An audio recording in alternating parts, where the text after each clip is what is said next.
Even if your inner path feels broken, it can be rebuilt through repentance and remembrance. Every tear shed in sincerity washes away the dust that covers the soul. Protecting the inner path is not about being flawless. It's about being aware, about returning to Allah again and again, and about never letting the heart grow cold. The journey of a believer is not only about what is seen by others, but more importantly, about what happens within. The inner path is the road of the heart and soul, the space where sincerity, faith, and humility reside. It is the path that leads one to closeness with Allah, a path that is often silent, hidden, and easily forgotten amidst the noise of the world. Protecting this inner path is one of the greatest forms of jihad because it requires constant awareness, purification, and honesty with oneself.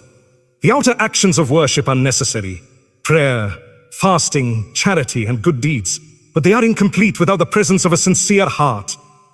The heart is the center of intention. It is where deeds are either accepted or rejected by Allah. If the intention is pure, even the smallest act becomes a mountain of reward.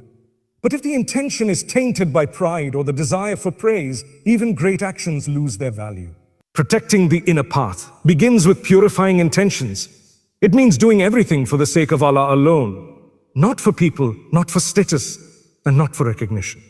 One of the first signs that the inner path is being neglected is when worship becomes mechanical. The tongue moves, but the heart is absent. The body prays, but the soul feels nothing. This is when a believer must pause and return inward, asking, where is my heart? Protecting the inner path means bringing your heart back into every act of worship. When you recite the Quran, let it speak to you. When you pray, stand as though you are standing before your Creator.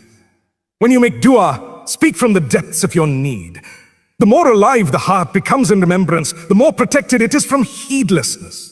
The world constantly tries to pull the believer away from their inner path. The distractions are endless: wealth, fame, validation, and desires. Every day the heart is pulled in different directions, and if not guarded, it begins to lose its focus. The inner path demands discipline. It requires saying no to the whispers of the ego, no to the need for attention, and no to the illusions of this temporary world. Protecting it means remembering that true success is not found in what you own or achieve, but in the peace of a heart that knows Allah is enough. Another danger to the inner path is comparison. When you begin to measure your worth through the lens of others, you plant the seeds of jealousy and insecurity. The believer's journey is unique. No two paths are the same.